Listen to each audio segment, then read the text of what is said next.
Good evening. Good evening. Oh, when we tell me NDC for any people hand to me chow. Cake, aquaba. As some drink, you and the colleague ministers, Kojo,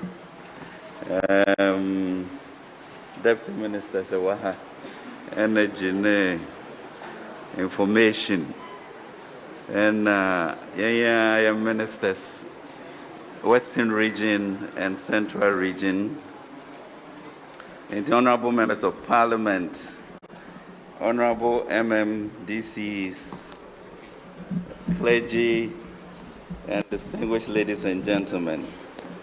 Near many Minister of Information, I deal, no say, my speech, Mayor Obrofum, na questions and answers, no, na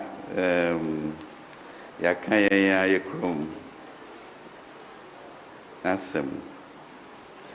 Let me really thank you for the opportunity today. It's really great to be here and to be out of the office. That was the last week. We went to Ofori, and it was really good to be out to hear once again what the people are saying about all the E-Levy issues and other things that you pick up to help you with your budget. And Ebeba Kwambi Jama in say a Kwanso Noma Efe, and so Edisika and Eto. Into Yandrin Husa, into Buan so dear. Unko Krubia, Ubia Fe into Bois. Just natural. Nani say, Yenese, as I say, Chemumu, near Debeye, and Senia, Yenina citizens and also Yabeboa.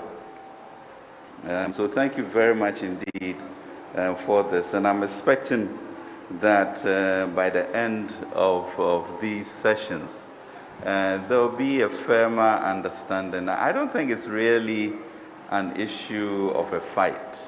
You know, I mean, in my view, the NDC or the MPP, we fight for these things because of our patriotic, disposition, but a different understanding of where the policy orientation should be. So they are a social welfare party. We are market-oriented and right to center. And therefore, for us, at the core of what we believe in is the sovereignty and right of the people, of what they have to get, what they're entitled to as citizens. And we find that as inviolable that we should protect. So as a center-right party, market-oriented, when you look really at what President Akufo-Addo has done, there has never been interventions of that level with regards to secondary school education, health care, the underprivileged, etc.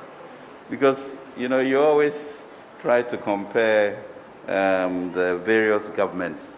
And in the end, you are comparing 4 years of an Akufo-Addo administration to incredible achievements. And then you look at 8 years of other administration.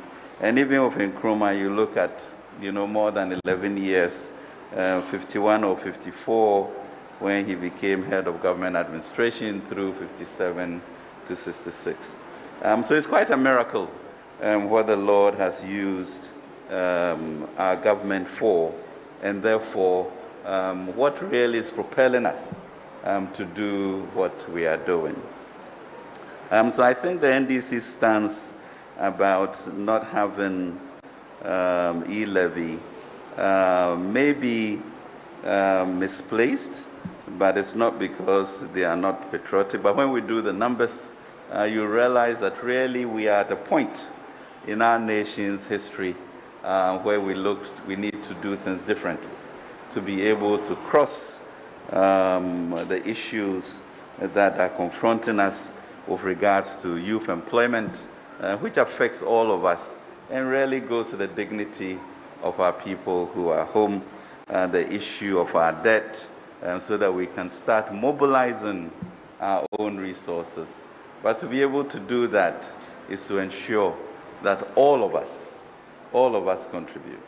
I mean, the argument could be killed immediately if you say that right now, as Madam Central Region mentioned, that we have only 2.4 million people contributing taxes for the whole nation of 30.8 million. Now that can't be right, we know that. So even for this year's budget, for example, and this is for Kek to tell his people, that if there are 21 million mobile money subscribers, at least, okay? And then we are saying in the budget that we have, 7 billion that we are trying to raise, okay? So let's say 7 million people now are going to be paying from the 2.4. That means it's 1,000 CDs for everybody for a whole year. Divide that by 12. And that's what we are asking Ghanaians then to pay 85 CDs a year to support all of this. If all the 21 million people pay into 7 billion, then we are asking Ghanaians to pay 300 CDs per each person. And that divided by 12 will give you about 25 CDs, a month, That's spurious analysis, but it gives you the extent to which this impact will be. But even beyond that, is us saying that the first 100 CDs, i.e. 3,000 CDs in a month, will not be part of it because we are shielding the vulnerable. So you begin to ask, what the resistance is. And then you ask us why we are bringing that. And you see that, the world is changing. It's changing tremendously. Whether for e-commerce, and virtual business, it's now becoming the order of the day. So, for example, we had 78 billion CDs of transfers in 2016. In 2021, the year we've just left, it was 953 billion, meaning it's going to go to the trillions. And you are beginning to see how the economy is shifting. So in the same way in which we abolished certain nuisance taxes because they were not relevant and we needed people to be energized, also the realization that the economy is shifting. And if it is shifting, then when do we get a head start at it to begin to understand that business and also therefore to be able to raise the revenue required, because you can see 78 billion moving to 953 billion and you can see the trillions coming. And the opportunity therefore with digitalization to also then move to all of us being a part of it, and this sense that, this is pernicious, etc., you then ask your opposition people exactly where we are going to get this type of resources, in an economy that is growing, that is getting modern, that certain things must be needed so that the dignity of all of us is enhanced. But, yes, I do finance, and I need to constantly think about the money.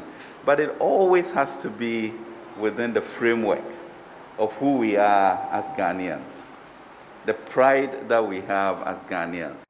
And so what is it that a small country like ours could lead the political emancipation of Africa?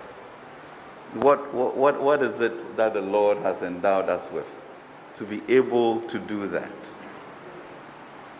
And you ask the certain, destiny that is the Lord has given us. And we need to really understand that. So for 60 years since Nkrumah initiated this democracy, this independence, etc., It took 60 years for the AU to also all of the presidents to ratify an agreement to bring the Africa Continental Free Trade Area to be headquartered here. Okay, so the first 60 years ago was one of political independence. And now, obviously, the world has reached a point where investments and trade is what drives us. And as the good Lord will have it, that headquarters happened to be in the time of President Akufo-Addo, lobbied, fought hard for it, and it has come here.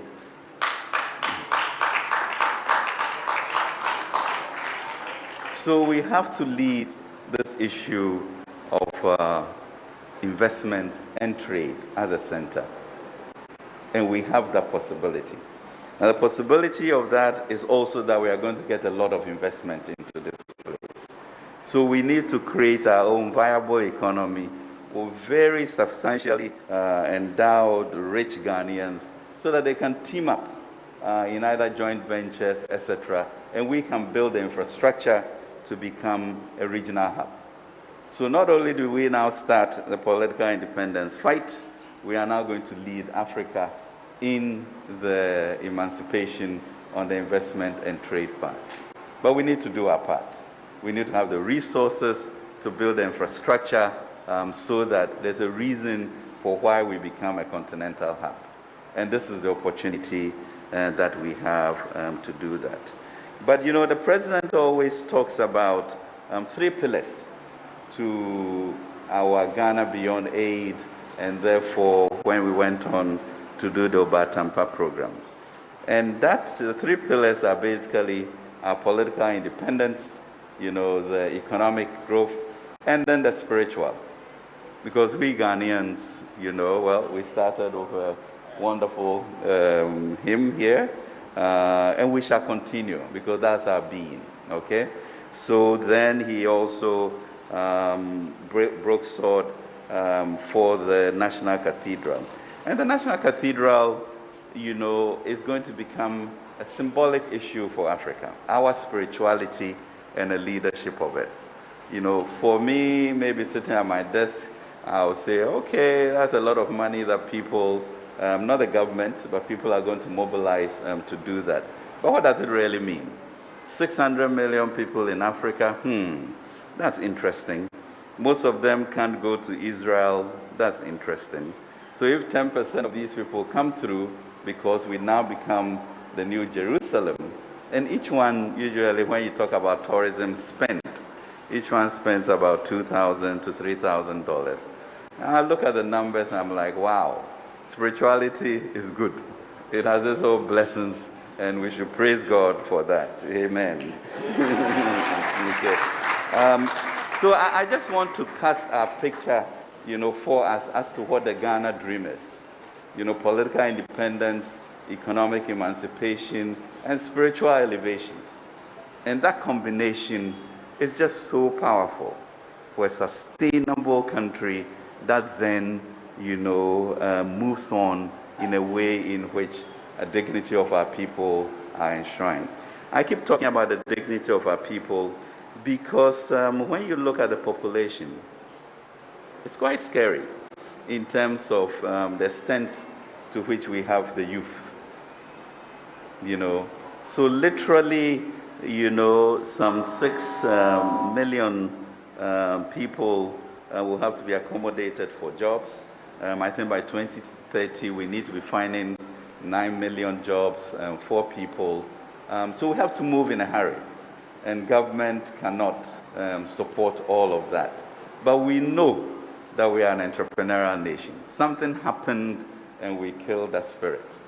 Because if you get the old names in Takoradi or Cape Coast or in Fansiman or wherever, you begin to see where our forefathers, you know, built up through coconut or cocoa or whatever to build these. So you see these big houses along the streets and you wonder what happened. Where did we lose this thing, you know, to now have this aspirations of poverty and the lack of empowerment. And this, the president has very little tolerance for. and is saying, let's break this. Let's find a way for our people to recapture the glory of old of being entrepreneurs. Okay? So that's where we are leading to. And therefore, when we talk about the Youth Start program, a 10 billion CD program, to really elevate us, encourage people to take the risk, for us to reduce the risk, make sure that there are skills, enablers, technology, and also financing to be able to do that. That's where we are. So we're talking about E-Levy, and you then begin to talk about Ghana as an idea of a prosperous, confident people, who are clearly putting the black star in front of all things. Of course, all of us, last week, were really sad when, I think there's a country called Comoros. I don't even know where it is. But it brings a sudden, reason to pause and to ask ourselves, can we continue in the same way? Whether in football, whether in taxes, whether we can continue to pretend that we don't have a problem, that we don't pay taxes and we should, are all things that we should now begin to confront. And I think this really sets, the floor for us to really think through and say, no. We are not a people whose head should be bent, but a people whose head should be held high. And I think we can all acknowledge that since Nana Akufo-Addo's presidency, there's a certain lift in our walk. There's a certain steadiness in how we feel about ourselves as Ghanaians. And as enumerated with the COVID-19 time, you could clearly see a president who cared about the people. So with all of the progress we made economically, in 2020, we had to pull back, and using the resources we had to be able to ensure that our people did not go the way that Africa did. So even as the world and Africa's growth numbers fell, at least Ghana was able to keep a 0.4% growth. But more significantly, the issue of ensuring that we had our water, we had our electricity, we even had food, from us and from supporting the faith-based organizations to do that. And as the minister mentioned, in most African countries, civil servants were either made to go home or were paid half or a certain proportion of their salaries. That was all shielded from us. And we're saying that now that we have all enjoyed that benefit and we know where we want to go to be able to support our debt, to be able to build the infrastructure that we are talking about, and to be able to ensure that our youth are employed. Let's come together, start this new tax handle, which is really going to grow as the way in which we grow, so that we can all be part of it. So during this period of 4.5 years, I think we spent over 40 billion on education, about 15 billion on enhancing internal security, another 14 billion on healthcare, and 18 billion on other flagship projects. And this is within 4 years, not 8 or not increments 15. So you may have some issues, as some people shake their head, as to what has occurred, but the numbers don't lie. Those have been spent, and most people are better off than they used to. So the sovereignty of the people and making sure that we live well as a confident people and people who earn their way, is paramount as we think through, this whole issue of our philosophy of how to fund ourselves so that we don't become dependent on outsiders, including particularly the IMF.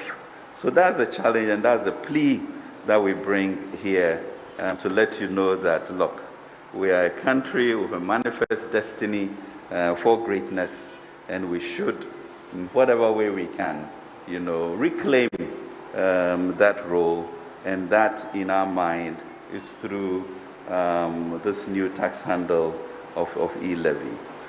So we understood there was a lot of talk about it being too high. So we listened to the NDC, listened to stakeholders, the churches, etc., and therefore went out to the telcos, telephone companies, and said,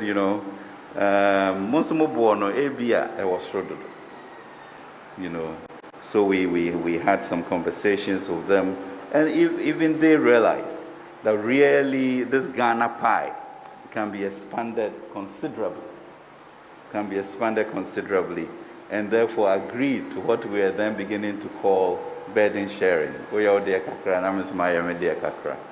So they removed 0.25 from it, which effectively then ensured that the citizens' costs came down, but we're still able to maintain the revenue, which is important.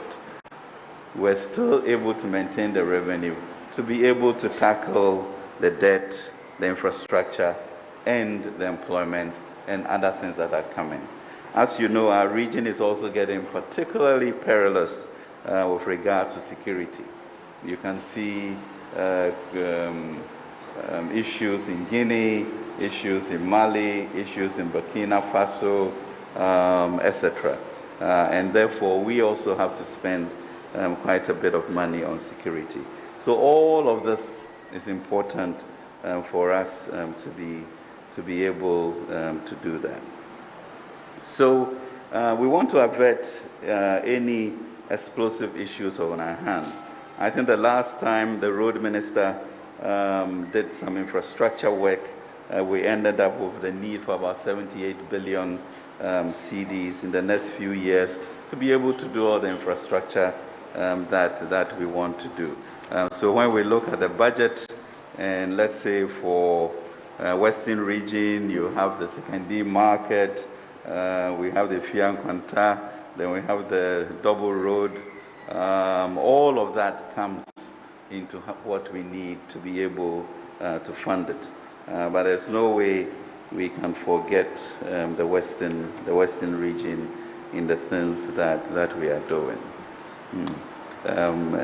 Engineering, I can say, for yente E-Levy because the honor and our service, our total independence and ability to fund our future would occur.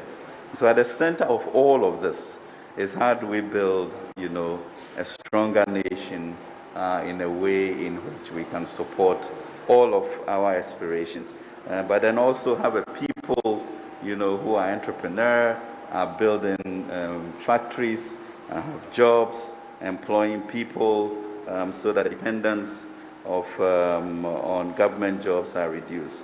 Currently we have about all of our revenues, about 57.9% of it going to compensation. So it's not a place that you necessarily want to put pressure on, but if you give the ability for most people to dare to take risk and cushion them with subsidized loans, with skills, etc., they will start their jobs and also hire people for that. And you have a stronger country to go forward. So yes, our call to you is to let your MPs know that beyond all of this, the Ghana dream will require that we are all part of this burden sharing and that we go on in a way in which we can sustain it and build our country. Now, when we are looking for resources, we tax here, we raise bonds locally, and we also raise bonds internationally. And the reason, I think 2 weeks ago, we had a downgrade was simply because of the disbelief that we'll be able to raise the resources that we want from here. But I don't think that really is what the picture we want to give people, because we know that the resources are here and we can do it. So as you heard, we also looked at our own sort of fiscal consolidation in which we then said that we are going to try and reduce our deficit in a way that enabled us to get a lot more resources for that.